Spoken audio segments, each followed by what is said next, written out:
Hello everybody, this is Eduardo Gonzalez and I'm making my third video on international relations, this time on the constructivist paradigm to international politics. Now, unlike my video on realism and liberalism, I'm not going to concentrate on the contributions of several constructivist philosophers or theorists.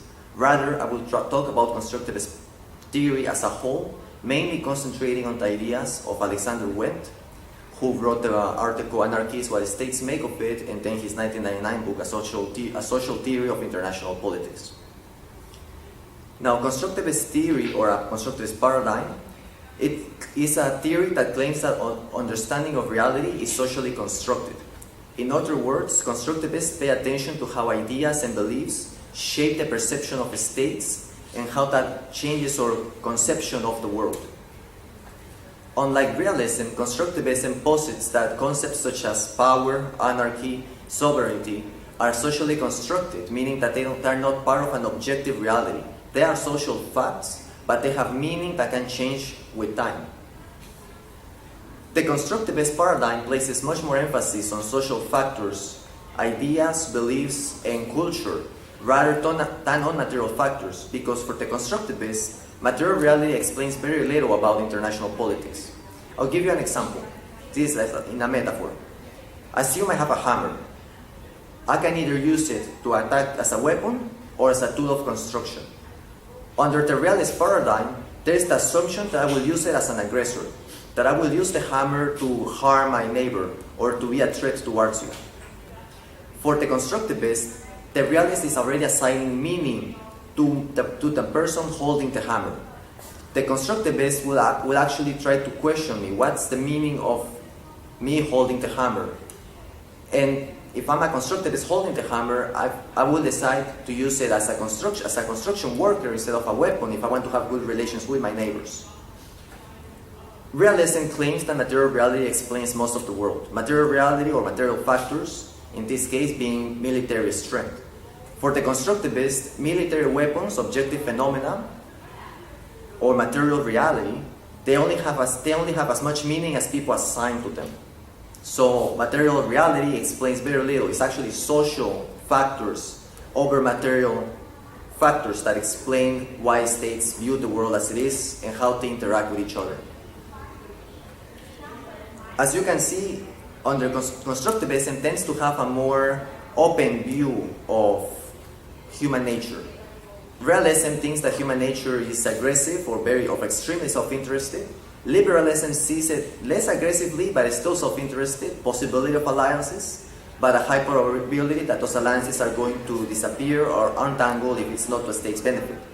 For the constructivists, states can change how they interpret the world and how they interact with others, where they can see another state as a friend, not just an ally, but somebody that they will care about for further well-being, not just out of self-interest. This is where we should speak about anarchy. For realism, anarchy is a structure of the system that affects how states will interact with each other. For the constructivists, anarchy's structure doesn't tell the states how to act. The states give meaning to the anarchy. It's actually the process of interaction that matters. Anarchy is really a blank slate where states decide how they will interact with each other based on the meaning of their identity and what meaning they give to the actions and behavior of other states. This means that under the constructivist paradigm, there is a possibility of world peace should the states decide to completely change how they interact with others.